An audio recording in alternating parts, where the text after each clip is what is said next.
Okay, so now we want to know how to implement this token economy. So if we're going to do something like the image we saw in the previous slide, we want to first break down the day into smaller parts. So instead of having them work for those rewards for the whole day and then getting something, we want to break it up so that we're working for something in the morning, something in the afternoon, and then something at night. So, like in the morning, we may do something that they can achieve during morning meeting. In the afternoon, it may be something right after lunch, or something that is like a job skill right after lunch. And then for the evening, it may be something that's getting them ready to go home. So we want to do that because we don't want them to lose interest in what we're trying to get them to do.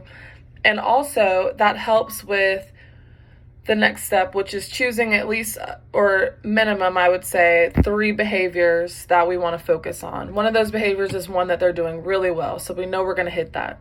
A second one may be something that they struggle with, but that just needs like a little bit of improvement. And then our third one is going to be our main target. And that's one that's going to be a little hard to accomplish, but we're hoping that with already working on something that we're really good at, and then something that just needs a little bit of improvement, like through those steps, will encourage them to continue to go on to get to that third and final behavior. And it may not happen all the time, but when it does happen, you will see the progress as we continue to go on and work with the token economy. And then, so after we've broken the day down into smaller parts, we have chosen 3 behaviors that we want them to focus on. Now we need to create something like the menu that we saw earlier that they're working towards. So like, hey, I've got $2, I can ask for a break right now. Or I've got $4, I can ask for the iPad.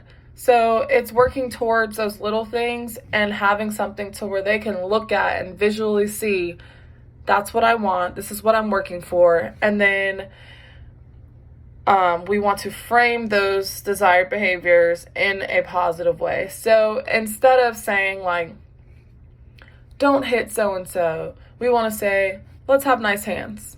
So that we're not, instead of telling them what not to do, that's really hard for a lot of individuals with disabilities to grasp, let's tell them what we do want. And that's another instructional strategy. Like, let's be clear and upfront about the behavior that we want to see, not what we do not want to see, because you're not giving them another behavior if you tell them what you don't want to see.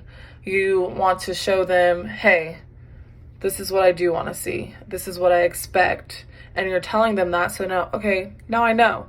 I need to have nice hands. Nice hands means I'm going to keep my hands to myself and I'm not going to hit another student in the classroom, you know? And then the last thing is physically handing them that token. So in this sense, it would be that $1. So, hey, Clay, thank you for having nice hands. Here's $2. Or, hey, thank you for transitioning to the next lesson. Here's whatever, you know, like, based on what you put on your menu is, just praise that behavior and tell them, thank you for doing this. It's really important for them to hear that and see that, and then to physically accept that $1 and then put it in their, I don't know, they may have like a zip folder or something that they keep it in, but that is just huge and important. But that's how we want to implement it into the classroom, breaking down the schedule into smaller parts, choosing those 3 behaviors that we want to focus on, creating an appealing menu to them that they are going to work for. It's not about us or what we want them to earn. It's about what they want to earn, what they're going to work for. So, because we're trying to eliminate this behavior.